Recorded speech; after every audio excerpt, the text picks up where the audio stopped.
It's 1545 in feudal Japan, and the Shimazu are on the rise. We're starting with a simple fortress, the ability to train katana samurai, and 2 generals, one commanding a small force. With enemies to the east in Osumi province, potential threats to the north, it's important that we start quickly. With our army preparing to march on Osumi, we can start to recruit some troops at our capital as well. We'll start by focusing on the Ashigaru troops, getting some Bo Ashigaru and Yari Ashigaru, as our resources are still pretty low. We'll increase our taxes for the coming end turn before reviewing our clan. Then we can focus on our arts researchers. We'll be starting with Bushido researchers, given the close proximity of our enemies.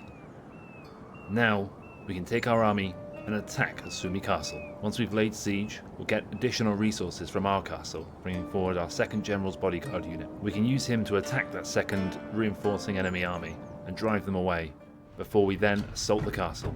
It's only a small enemy force, but at this stage we don't have sufficient archers to simply fire over the walls and kill the enemy army. We'll therefore be relying on our infantry to scale the walls and fight them in hand-to-hand combat. We do have 1 squad of archers which we'll use to try and get shots off where possible, but most of the work will be done by our infantry. We split up our troops, sending 1 squad of Yari Ashigaru off to the right, our Yari Samurai with another squad of Yari Ashigaru off to the left, where each of those squads will then assault the walls. Due to the size of the enemy army, they won't be able to deal with us coming through all these different spots at once. The enemy moved their samurai retainers into position to tackle one of our squads as it scaled the walls. That only brought them within range of our archers, who were then able to unleash a torrent of arrow fire. Simultaneously, our other 2 squads are scaling the walls, and soon we'll have the enemy surrounded. Right on time, our other 2 squads of Yari Ashigaru quickly join the fight, with one circling around and attacking the samurai retainers in the rear, and the other engaging the enemy archers in hand-to-hand combat. Our archers continue to fire arrows into the fray, and soon the enemy army is dead. We've successfully captured the castle and reduced the number of losses we took doing it. A successful assault and a new province for our realm. With that battle won, we also successfully complete a mission, gaining additional recruitment spaces across our realm. With that we can end turn and prepare for further military action next turn. At this stage, recruitment is key for our military endeavours.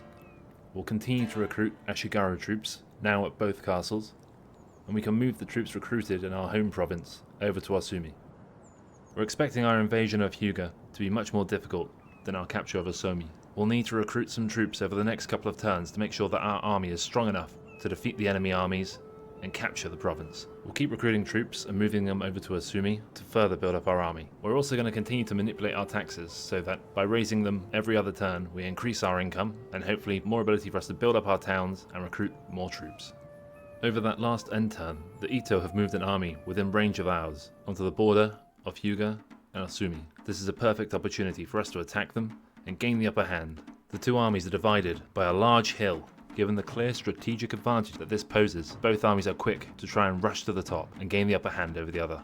The Ito are first to make it to the top, but only with 1 squad of cavalry and their general's bodyguard as well. This leaves them vulnerable to our spears, and we're quick to charge in and drive them away. With our archers now in position, they're quick to open fire, and this plus our spear charge drives away the Ito cavalry. Once the rest of the Ito army makes it to the top of the hill, the 2 lines clash and the fighting commences. Our superior numbers mean that we have some overlap, and a couple of squads can get past on the left hand side and look to circle round and attack in the rear. We can also move some of our cavalry out on the right hand side, again looking for rear charges and to potentially attack any enemy archers. The infantry fight is close, and while our general's bodyguard have been able to hit the enemy archers, the fight could go either way. Fortunately, we're able to trap the enemy's general with some of our spears, withdrawing our cavalry, leaving them free to roam, and killing the enemy general. The fighting is broken down into smaller battles between units, and at the end of it, and when the chaos clears, it's our men who are standing victorious.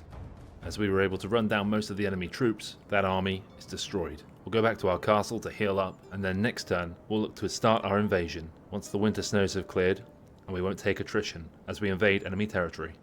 As our new turn starts, we'll take a look at our diplomatic relationships. As we start in the corner of the map, we haven't encountered that many clans. We'll try and strike some deals with the Otomo, however at this stage they don't seem interested.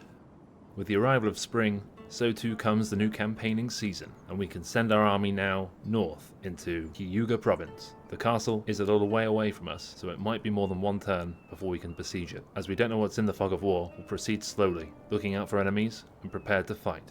We're continuing to research our Bushido arts to strengthen our military, and we'll also now change our general to be Minister of Finance, granting us some small bonuses to our economy. During our next end turn, the Otomo make their feelings clear and declare war on us, leaving us now at war with 2 different clans. In response to this, we'll continue our recruitment drive. We've now completed our stables at Asumi, meaning we can recruit light cavalry there, so we'll get a squad of those, and we'll continue to recruit Ashigaru units alongside these at both Asumi and in our capital. We're also going to send one of our general's bodyguards back to lead up this second army that we're now building. With our home provinces handled, we can now drive forward with our main army towards Hyuga and besiege the castle, although we're forced to stop just short as we run out of movement points. The siege will have to wait until next turn. With strategy of defense researched, granting all of our troops 1 extra defense, we now research strategy of attack, improving all of our troops' charge bonuses. We're going to maneuver all of our troops to Satsuma, as this is likely where the Otomo would strike first if they were to invade us. We'll also try and recruit 1 squad of katana samurai, as these can really eat through Yari Ashigaru. We can now finally siege Hyuga. However, there's a larger army there than we expected. Without any obvious advantages to our assault, we'll have to just besiege them and try to starve them out. The following turn it's winter, and that will mean that our troops besieging Hyuga take some attrition, but it should be less than the enemy army inside. We can also continue to recruit more troops down in our home provinces, ready to face the Otomo should they invade, or potentially to take the attack to the Otomo. The Ito clearly don't fancy another winter being besieged by our army, and they sally forth, looking for a battle on the field. The battlefield is mostly flat, and with the Ito as the aggressor, they'll likely come to us. We have an archer advantage, as well as a numbers advantage. With our higher archery numbers, it will likely again make the Ito want to attack and engage us in hand-to-hand combat as quickly as possible. The Ito attack is somewhat disorganized. 1 squad of their units charges far ahead of the others and is greeted by our Yari wall. Our archers then open fire on the enemy archers, as well as some of the other infantry units that are further back. We're then able to push forward with our troops that haven't been engaged yet and charge down on the Ito army, which has blobbed up. The fighting is fierce, but we're able to make our superior numbers tell as we start to surround the enemy army, cutting off their retreat. When they're attacked in the rear, the Ito troops start to waver and try to rout from the battlefield. The Ito general continues to try to fight on, but to no avail, and once he's dead, the rest of the army soon routs, and we chase it from the battlefield. With only 1 squad of cavalry, it's difficult to chase down all the survivors, and a few get away. However, the remaining force won't be any trouble for us to deal with, and the castle will soon be ours. That victory also means our general ranks up, further increasing his military might. As our turn starts, we need to research some new arts. We're going to choose Heaven and Earth to try and strengthen our archers now, as our infantry have been strengthened already. The additional ammunition will come in very useful for future sieges. We can now launch 1 final assault on Hyuga, and with the size of the enemy force, that's an easy auto-resolve victory for us. The castle is at last ours. We've now also built up a reasonably good army at Satsuma, so we can potentially look to move out against the Otomo. We'll start by moving that force north and reinforcing it with the other troops that we've just recruited. We'll put our taxes up for the end turn to increase our income, repair the castle at Hyuga, and also tear down the Yari drill school. This won't be much use to us. With the Ito now defeated and gone, we can turn our military forces more towards our other war, the Otomo, but potentially to the rest of the island as well, and start to make progress further north. We'll keep progressing slowly north with our army, driving further into the Otomo territory. Having used up all of our movement points, we've come face to face with a large Otomo force, far outnumbering our own. This is going to require both of our armies combined to deal with, and hopefully we'll be able to withdraw without taking any losses.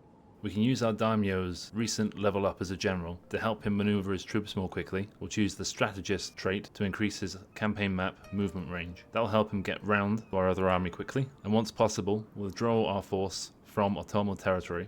We're also going to merge some troops to make sure that the strongest units can leave, and leave behind troops to retrain in Hyuga. With that, our daimyo sets out to support his other army, trapped in Otomo territory. Over the end turn though, a surprising saving grace comes our way, as the Otomo are wiped out by a rival clan. Their full-stack army remains, but as rebels we're not at war with them, and our army is ejected from the province. We'll still use this opportunity to combine both of our forces together into one much more powerful army, and with this we can then look to invade our next target. At this point in time though, there's not so much to do, and we can just end turn. At the start of next turn, we're given a boon to our research rate. We can choose between civil and martial, and given our martial focus at the moment with the Bushido arts, we'll select that, and this should help us get through the researches much quicker. We're continuing to build up our provinces at all times, choosing economic buildings where possible to try and increase our revenue. However, our recruitment drive has decreased the amount of income that we get per turn, which makes it a slower process than maybe we would like.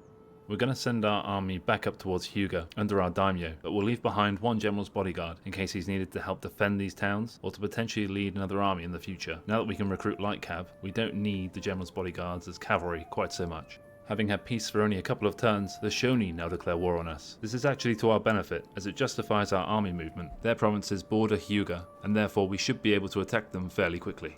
We move our army up and into their territory of Bungo. At this stage, we can't see anything from them. Having earlier cancelled our Katana Samurai due to the expense, we'll now recruit just one squad of them at our capital in Satsuma. We're going to try and leave an army here that can defend against any potential threats, but without being too costly, and therefore we don't want to recruit too many units. One Katana Samurai is easily worth 2 Yari Yashigaru in defense. As we drive further into Shoni territory, we see an army outside of Bungo, giving us an opportunity for a draw out. So, we attack.